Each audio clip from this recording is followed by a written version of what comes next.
A man mistakenly deported to El Salvador by the Trump administration has now been returned to the United States.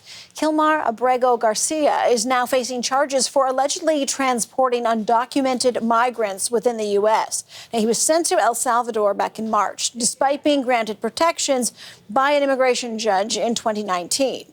The White House insisted Garcia is a member of the violent gang.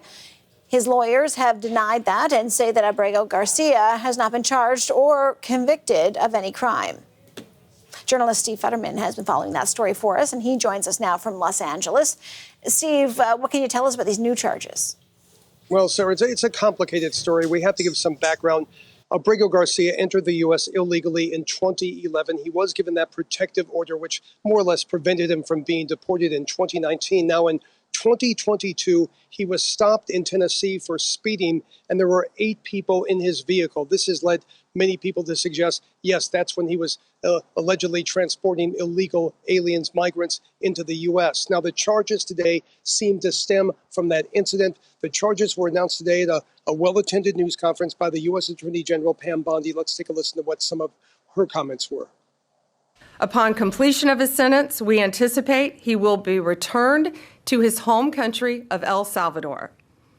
The grand jury found that over the past 9 years, Abrego Garcia has played a significant role in an alien smuggling ring. They found this was his full-time job, not a contractor. He was a smuggler of humans and children and women.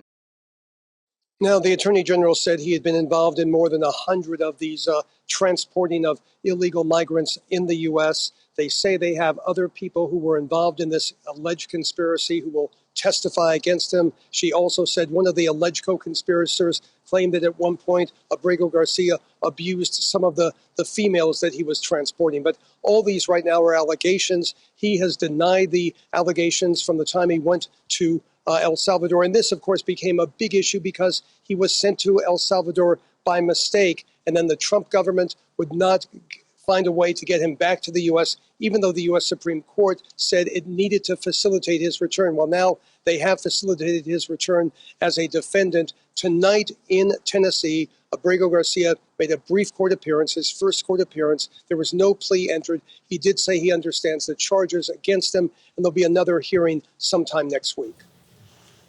Steve, what happens next?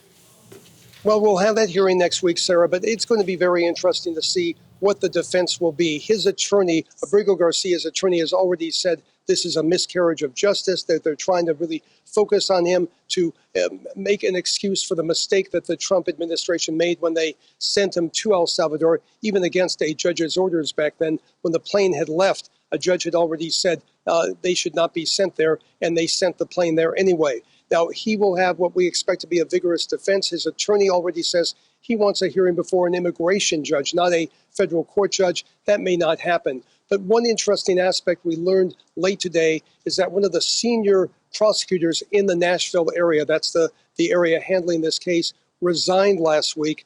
There have been reports that he did not feel that this was a legitimate case to bring, that he felt it was being done for political reasons. So there may be some new fallout that we learn in the next 48 hours about maybe some disagreements inside the Justice Department. Was there a strong enough case to file these against Abrego Garcia?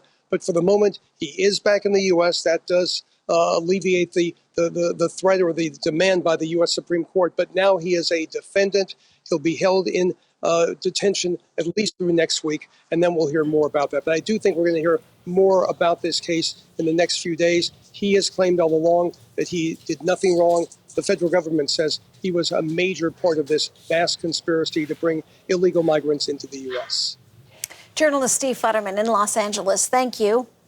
Thanks, Sarah.